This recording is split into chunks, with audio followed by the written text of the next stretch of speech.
Hey guys, it's Sarah and today's Booklist Thursday. This is a fun video series that I have created with my friend Lisa over at Books and Smiles and my friend Lindsay over at Lindsay's Little Library. And I will have both their channels linked down below, so make sure you go and check them out. And this week we are doing the mid-year book freakout tag. And this is a fun one to do because it's kind of a check-in on how you've been reading so far this year and a look at what's coming up in the last part of the year. So it's a fun one. I've been doing it every year for a couple years now, so I'm excited to do it with my friends and see what they're going to say as well. There's quite a few questions here, so we are going to go ahead and get started. Question 1 is, what is the best book that you have read so far in 2018? And for me, that is so easy, and that's Pretty Girls by Karen Slaughter. I loved this book from cover to cover, from first sentence to last sentence. I absolutely loved it. This book is one of the most brutal books I've ever read, but I like that. I like that kind of mystery and thriller where it, it doesn't hold back on the content and it shocks you in the good ways. And it's like, it's a lot, but it's just enough. It's not over the top, but it's enough to really disturb you.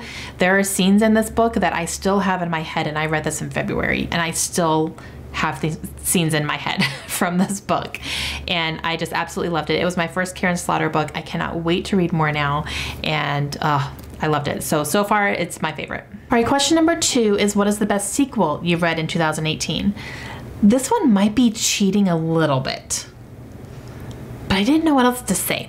No, this one is actually technically the first in a trilogy, but there's other books that you should read before it because of the characters in it, and it's all an overarching world and everything kind of goes together and flows together.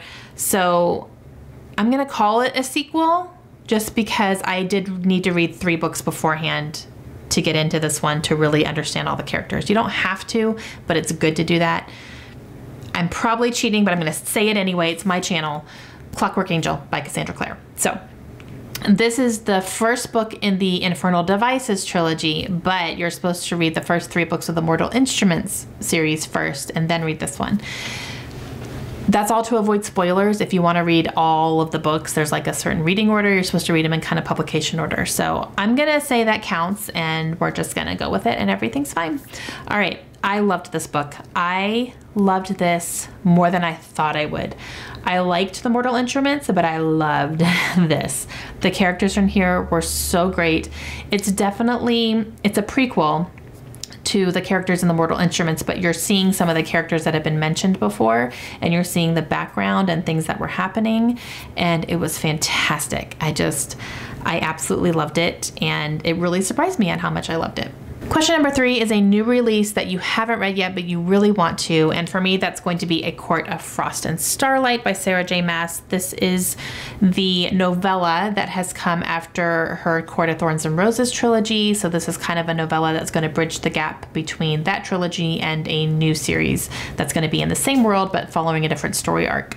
And I'm really excited to read this. I really wanted to read it before we moved, but things got a little bit crazy and I just didn't have time, even though it was like super short. But as soon as I can, I will be reading this. I am really excited to do that because this is a series that I've been keeping up on, and I'm trying to read them as they're coming out as close as I can. So this is just the next installment, and I'm really excited to see what it has in store.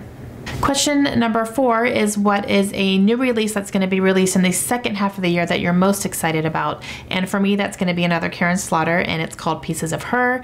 I have no idea what it's about, and I do not care. I am going to pick it up as soon as I can, and I'm really, really excited to read that one.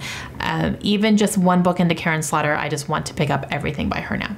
Question 5 is, what is the biggest disappointment of the year so far? And for me, that is Brave New World by Aldous Huxley. We read this for my book club, and I didn't like it. I didn't understand it. I kind of got it. Like I know what the main storyline is, but it was very confusing, and his writing just went off on little tangents here and there that got so far away from the story that when it got back to the story, it was hard to pull back in.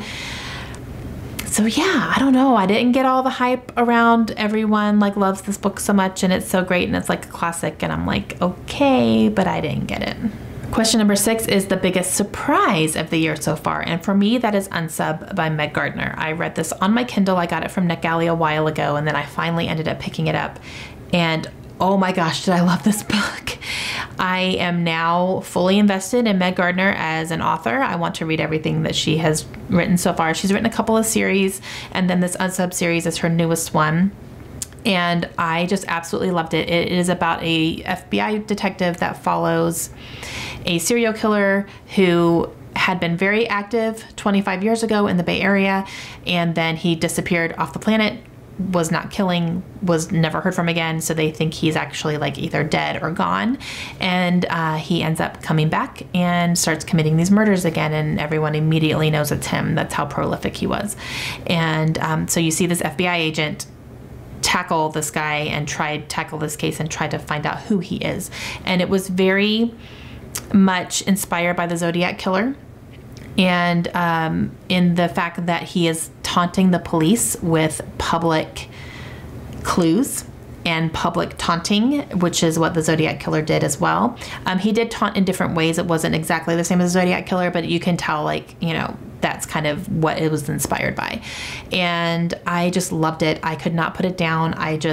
I wanted to know what was happening. It was very, very action-packed. It was so frustrating at times too, because you think that they are getting so close, but then they're not, and they're trying to figure out who this guy is and they can't, and it's so frustrating for them. And you really feel that throughout the book and through the writing and everything. So good. And then there is also a second book in the series, and in that one, the killer is based on Ted Bundy. So kind of like that really good looking, really charming, no one would suspect him type of thing. So I'm really excited to get to that. I haven't gotten to it quite yet, but I'm really excited to get there, you know, and read that book as well, and just kind of keep going with this series. Hopefully she'll, like, you know, have a whole bunch on the docket. And I just really love that she's basing this off of inspiration of real serial killers. I think that's really fascinating. Question 7 is new to you author or favorite new author, whether it's a debut author or it's a new to you author. And I gotta go with Karen Slaughter, guys. I really, really do. And I just, you know, I only read one book from her, and I want to read everything now. I want to start buying all her books and collecting all of her books. And I just have a feeling I'm not gonna be able to get enough of her as an author. So I would definitely say Karen Slaughter. Question number 8 is newest fictional crush. I don't usually think about those types of things, but if I had to pick one, I'd probably say Will Herondale from The Mortal Instruments. Not like, oh, I love him so much, but I think he's an incredibly interesting character, and I cannot wait to see what his deal is, because he's got some issues and he's got some unresolved stuff, and I don't know what it is, but I really want to know what it is. So he's definitely a character, like, you know, the way he's described as well is supposed to be extremely good looking and charming and blah, blah, blah, blah, blah. But I think he's very complex, and I'm excited to see what his deal is. Question number 9 is your newest favorite character, and that is going to be Uwe from A Man Called Uwe. I loved him. He is the grumpy old man that everybody just adores. He can say what he wants, he can do what he wants, and he does. And I love him. Like, he made me laugh so many times out loud. My husband looked at me funny. I was like, it's funny, just trust me. Yeah, I thought he was adorable, and I love him. Question number 10 is a book that made you cry, and I do not have a book that made me cry. I don't cry very often in books. Like, I really just, I don't. But the book that broke my heart the most so far has been Before We Were Yours by Lisa Wingate. This is a historical fiction, and it follows the true story of an orphanage in the early 1900s that was on the outside a very, you know, good and honorable place, and taking care of children who needed care and doing adoptions and all that. Behind the scenes, the owner of this adoption agency was actually kidnapping the children and taking them from their families to sell them to high prolific people like celebrities and like politicians and, you know, people who can afford and pay the money to her. So it was very, very heartbreaking. These children were extremely abused, and it was all based on real things. Like, this was a real place. The woman who was in charge was real, and a lot of it was based on actual history. The children in it were made up. They were fictionalized, but the actual case of it was real. So that broke my heart completely.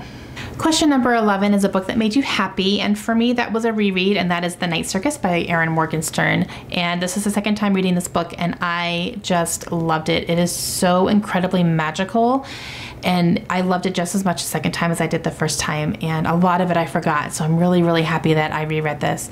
And I just love, like, you know, the kind of Romeo and Juliet aspect of it, like forbidden lovers and all this stuff, and just the way that they were described when they were together and things that were happening around them when they were physically together was just incredible. And yeah, it made me really happy. I love this book. Question number 12 is the most beautiful book that you have bought or received this year so far, and for me that is definitely The Queen of Hearts by Kimmery Martin. I love this cover. It is gorgeous. So this book follows two doctors, and they are surgeons, like trauma surgeons and stuff. So this has a heart and an, like, anatomically, is that the word? Anatomically correct heart. This part looks like the actual heart, and then this part is full of flowers, and it is just so gorgeous, and the spine is stunning with the flowers on it as well, and even the back has some on it, and the color is my jam. That's my favorite color. So just overall it's gorgeous, and luckily it was a really good book. Question number 13 is what books do you need to read by the end of the year? And there are so many. I guess I'll probably just go ahead and talk about some of the review books that I have, because those definitely need to be read. And I have a few that I just haven't been able to get to yet, and I was really hoping to get to them before we moved, but things got crazy and I just didn't have time, unfortunately. But for the second part of the year, I would say that I need to read Furyborn by Claire Legrand. I have another one called Book of M by Peng Shepherd, and just some books that have already been sent my way that I would really, really like to read for the publishers. I just didn't have time to do it before we moved. They kind of started piling up a little bit on me, and you know, with getting ready for everything, I just didn't have time. But those are going to be some of my priorities here very, very soon. And question number 14 is, who is your favorite BookTube community member or Bookstagram or whoever? I'm going to not say one of the big huge ones because they have enough people, but I'm going to say Krista from Books and Jams is really one of my favorite people. Not only is she super, super sweet, and I've done a buddy read with her before, and I would love to do another one with her because it was really great, but her content is really good too. I've really liked a lot of the videos that she has come up with and the topics that she talks about, and she just always puts a smile on my face. I think she's a lovely person. So if you haven't checked her out, please do. I'll have her linked in the description here. But so right now, as soon as she posts a video, I'm watching it. All right, guys, that is it for me. That is the mid-year book freakout tag. That's kind of how my reading has gone so far, and some of my plans for the future as well for the rest of the year. So that's a fun tag. I really like doing that one. I'm glad we decided to do it this week. Make sure you go check out Lisa and Lindsay. I will have their channels linked down below as well, and see what their answers are for all these questions. And I will talk to you guys again soon. Hope you have a great day. Bye.